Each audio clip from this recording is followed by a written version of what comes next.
Non-compete agreements can also be effective tools for managing risks to IP. How effective are non-compete agreements at securing ideas, and can the learning associated with engaging an employee or contractor be managed or restricted by non-compete agreements? In general, non-compete agreements are disfavored from the point of view that they can be used to keep people from working. So if there was a non-compete agreement in Idaho regarding a physician who had a very particular specialty, and the courts decided not to allow that non-compete because to do so would prevent that person from working in the specialty, which was his livelihood. He couldn't work in another specialty. The other more important public policy perspective, I mean, the guy could move, but the more important perspective is that if they kept him from working in his specialty, it meant that all the people that needed his specialty in that particular area of the state would not have access to it. So that's a reason to forbid or limit non-compete agreements. And in fact, a number of states have forbidden them. Oklahoma, it's forbidden by statute. California forbids them. Idaho doesn't forbid them, but they greatly limit them. So the principle, if the state in which you're operating or your contractor is operating does not forbid them outright, they have to be crafted so that they comply with state law. Again, a reason why you shouldn't buy things off the internet and think that they're going to be completely sufficient. They might be insufficient. They might be totally unenforceable.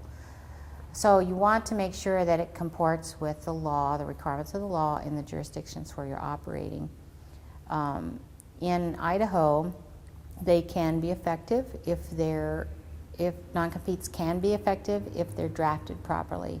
You can limit the duration of someone's participation in a particular industry. You can limit, so the time duration, you can limit them geographically.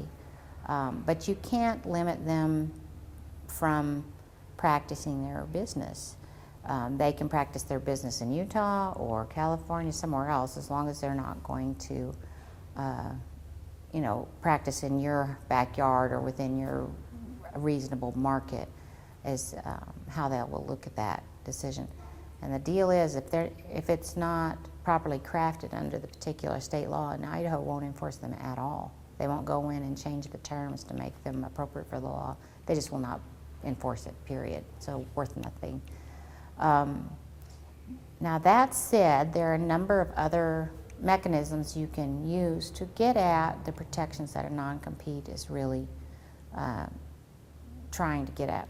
And that is the protection of your proprietary information, including your inventions or intellectual property.